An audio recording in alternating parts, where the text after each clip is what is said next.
Good morning. It is June 22nd. This is Monday. I hope you had a great weekend. I hope your Father's Day was good. Here we are into summer, and we are on the weather desk here talking today's top weather headlines.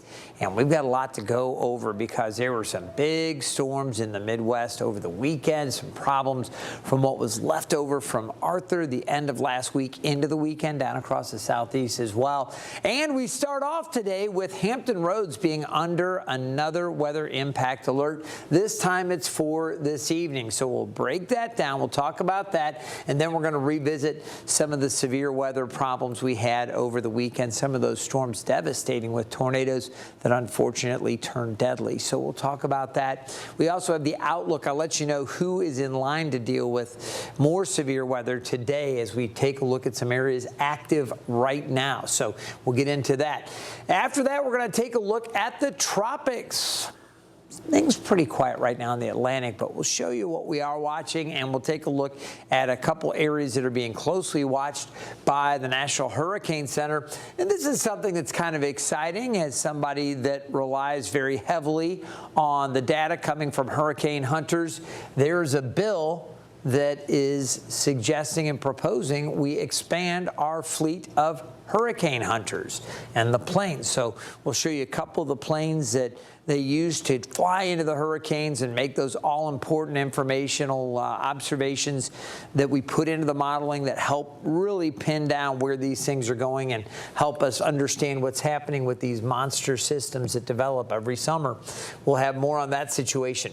In addition, we're going to revisit Arthur's aftermath down across parts of the deep south. Wait till you hear some of the stories as the southeast was reeling from heavy rains from that system long after it was inland and just kind of trudging along through the southeast. And then we've got to talk about potential heavy rain for our forecast here in the 757.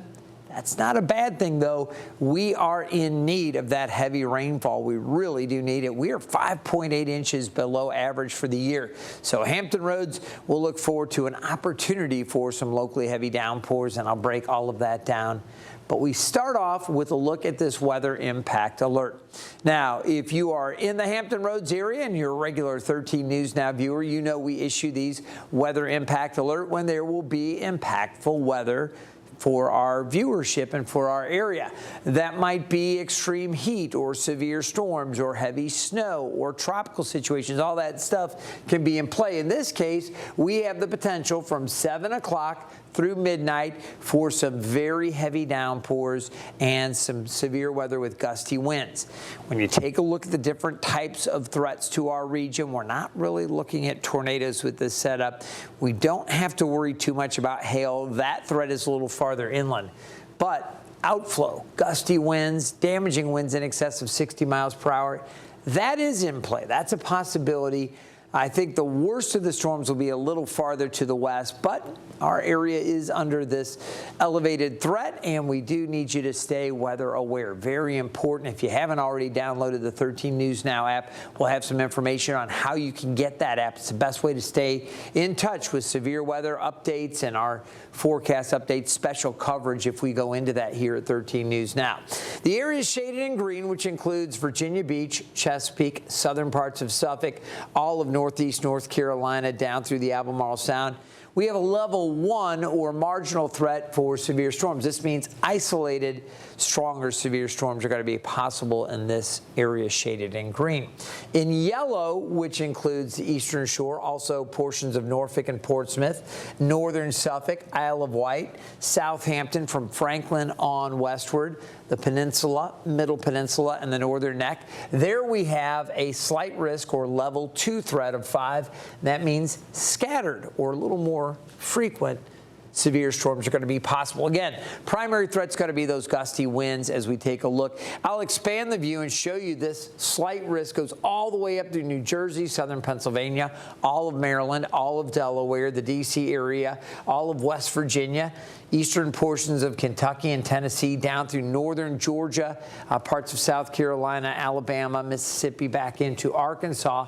And there's another area kind of along this edge. We've got this front, which you'll see kind of cutting through the area, but the tail end of that extends back out, and it looks like eastern portions of Colorado and Wyoming, western Nebraska also could see some severe storms. So we talk about the threats. We'll get into that. You can see there is a thunderstorm warning here. This is not a tornado watch, but a thunderstorm watch over Arkansas that is in place, and you can see some of the rain scattered across Tennessee. Let's take this full for a moment, and I'll show you a few of the areas again that we are looking at with the severe storms.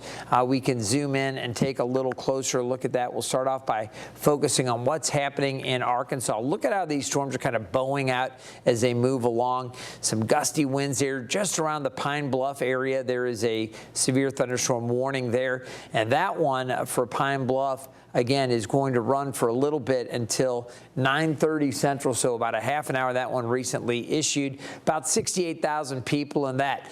Up around Clinton and south of Batesville there, and also Jonesboro in Arkansas, we have areas that are under the flash flood warning, so a lot of rain in those areas, about 55,000. So there is some population there that needs to pay very close attention to that. Scattered wet weather working just south of Nashville, some heavier rain down towards Lawrenceburg. This is in Tennessee, back over to Tullahoma and areas just off to the north of that. And then in the northeast U.S., we also have some scattered showers there.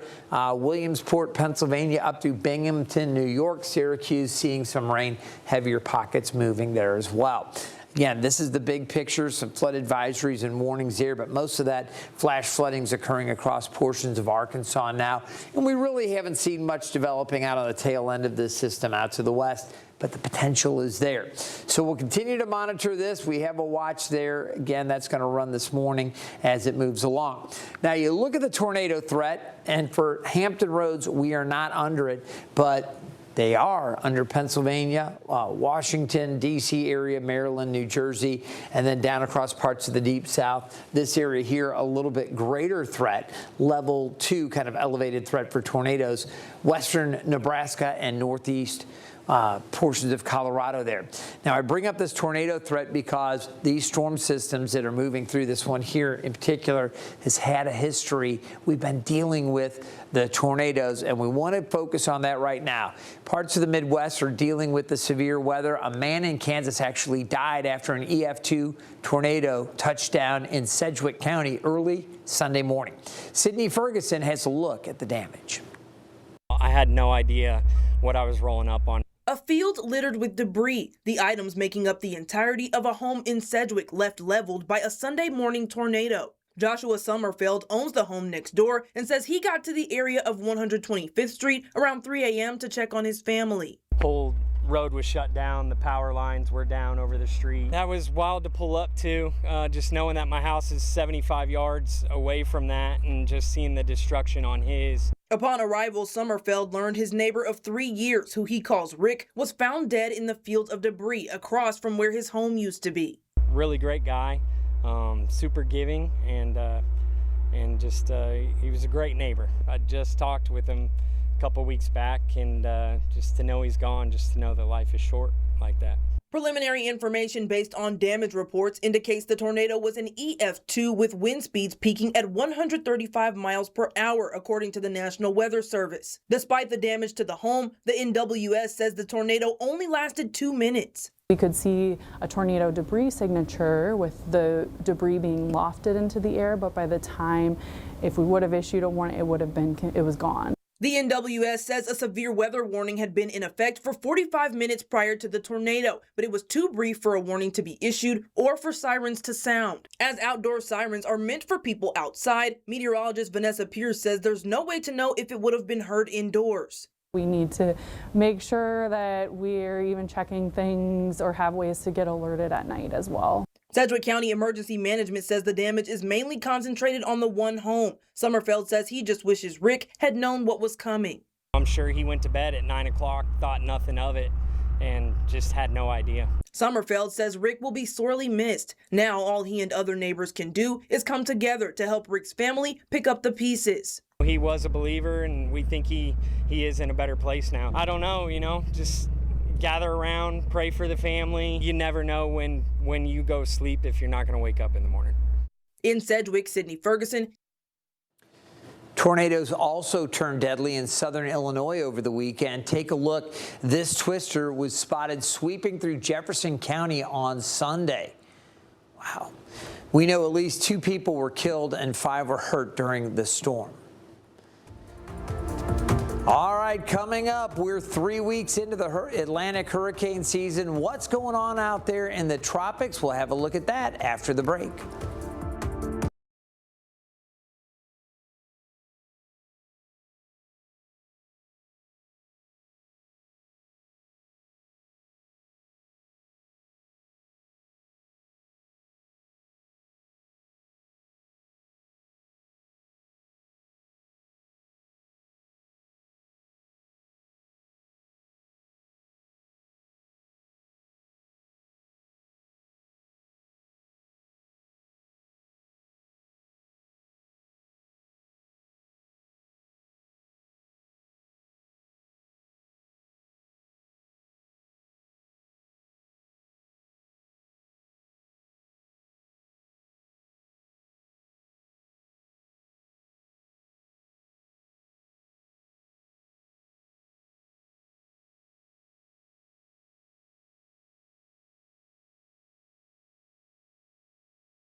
Welcome back. We're going to take a look at our tropical weather outlook, and I can tell you right now, we're in pretty good shape here in the Atlantic Basin. There are big storms again. You see those kind of rolling across parts of the Midwest right now. Arkansas is dealing with some of that. As we take a look down across the Gulf, things are quiet right now, and you can see we have our hurricane tracker banner up. There's nothing out there for us to track for the moment, so that's why that's blank. That's a good thing. When we have different storms up there, we are putting that information on movement and pressure and location. Again, taking a look at the tropics, things are quiet across the Caribbean, looking very good. A little bit of storminess over Central America, but nothing that is threatening to develop in the immediate future. The rest of the basin here, the main development zone, looking pretty good as well. So no tropical activity expected over the next 7 days on the Atlantic side. As we take a look, we'll turn our attention from the Atlantic over to the Pacific, and we do have some areas of deep convection out there. The Hurricane Center is watching a couple of these areas, and again, nothing posing threat to land. Here's the Mexican coastline. These areas have a 20 to 30% chance of developing over the coming week. So a couple things to watch, but nothing that is really threatening us right now. Of course, when storms do develop, we have our hurricane hunters, and I thought I'd show you just a couple pics of a couple different types, and there's several of them. This WP 3D Orion, okay, they call them, they've got 2 of them, Kermit and Miss Piggy. They deploy what we call drop wind sondes, and basically they're little canisters that measure air pressure and the different conditions as they fall down through a hurricane. Very, very cool. They send all of this back. They give us wind and pressure information. Very, very important. And these things are built to withstand the forces of these hurricanes. Another one that flies a little higher, kind of over the top, Gulfstream 4. This length there, you see about 87 feet, so not a massive plane here, and it flies very high, and these things are built, again, with a ceiling of about 45,000 feet, and the opportunity to go out and fly about almost 9 hours, so they get a lot of flight time in, and they provide some different looks at the hurricane. These hurricane hunters play a very important role in tracking tropical systems, and now a new Senate bill aims to triple the size of the fleet. The current fleet consists of 3 aging aircraft that fly directly into the hurricanes and tropical systems to measure the intensity. The bill introduced last week would give the National Oceanic and Atmospheric Administration $2.5 billion to buy at least 6 new planes. There's also an additional $45 million per year to hire more specialized pilots to fly them. Really, really important stuff that we get from these storms, and we will, of course, keep you updated on all of that. All right, we're going to take a short break. Before we do, I want to encourage you to watch Hurricane Hub Live with Chief Meteorologist Tim Pandagis. Tim does a phenomenal job each weekday evening at 8 o'clock. He covers everything going on in the tropics, and I'll tell you, even when the tropics are a little bit slower, he has so much great historical information. He does trivia, he does all this great stuff. If you are crazy about tropical weather and you want to know exactly what's going on at all times, check out Tim's Hurricane Hub Live weeknights at 8, and you can stream it for free. Everything's free here at 13 News Now. You can check that out right there, scan that QR code, and you'll be able to find us. All right, again, we're going to take a short break. When we come back, we're going to take a look at how things may be quiet now in the tropics, but over last week we had a lot of damage left behind by Arthur in Louisiana.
Welcome back to the Weather Desk. I'm meteorologist Craig Moeller.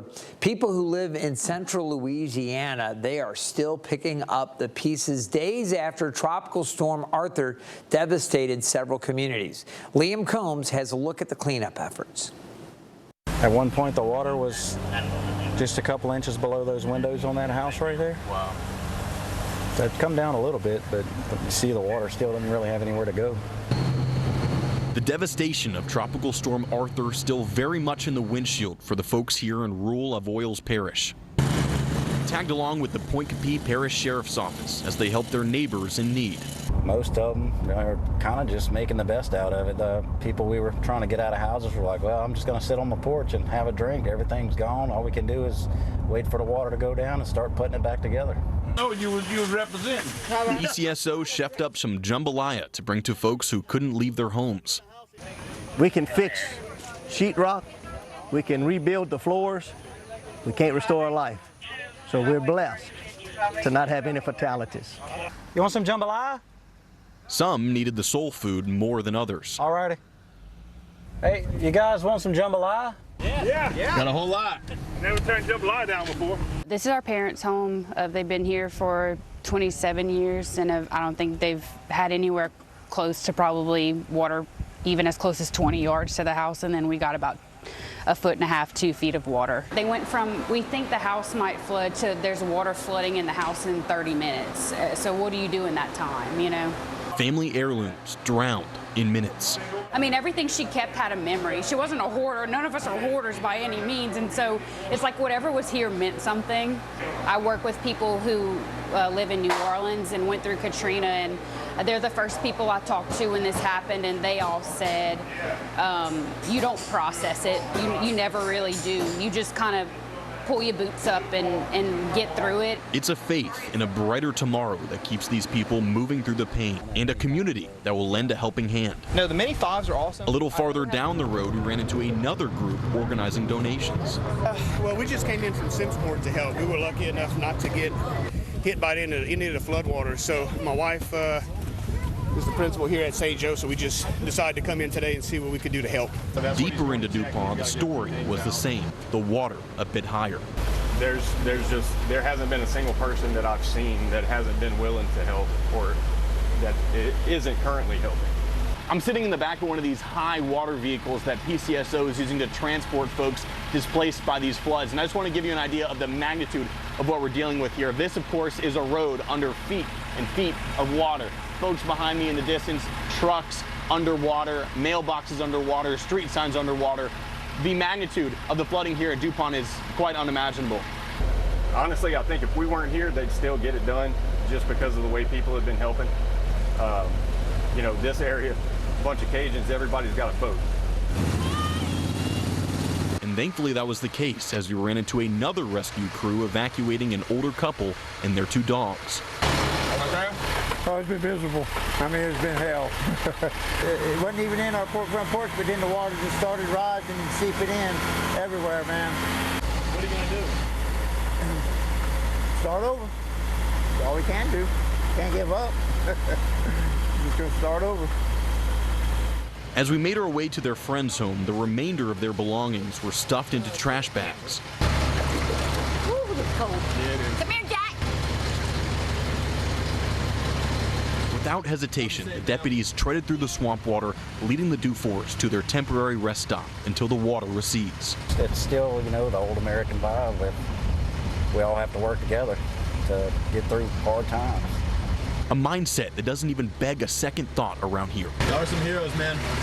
Appreciate it. And a resilience built on our ability to overcome together. All right, coming up, we're going to have a look at our forecast for Hampton roads and when we're going to see chances for heavy rain.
Welcome back to the Weather Desk. Just want to set up what I'm about to tell you with a quick glance at the drought monitor. Hampton roads in severe drought, extreme drought out to the west, to the southwest, parts of the eastern shore, even the northern neck. Guys, we need rain. So let's talk about our chances. We're dry right now. We will see a chance for wet weather and some heavy downpours, especially to the north and to the west. Some heavier, locally heavy cells could push through later this evening.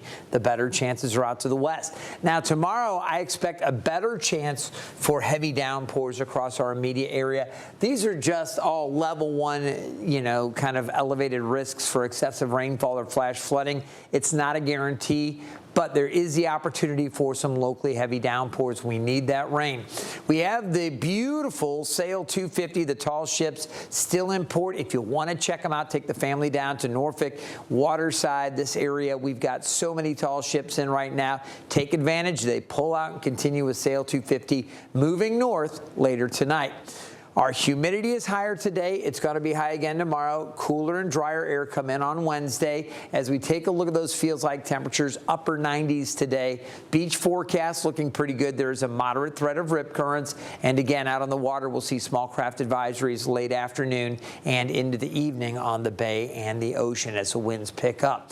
Now, as far as the futurecast goes, we're in good shape today. But heading into the evening, chances for some showers and storms. Some of these heavier downpours late evening, kind of fizzling as they get closer to the coast. We'll see a little break early tomorrow, but additional heavy rains. Guys, we need this rain. Significant amounts coming tomorrow potentially. We're talking anywhere from 1 to 2, maybe locally higher amounts for inland areas, up to about an inch across the area. This is what we need. As we take a look at the 7-day forecast, it will be cooler and drier, lower humidity on Wednesday, as I showed you with that humidity and the dew point forecast. Pretty comfortable on Thursday. Those are the best 2 days.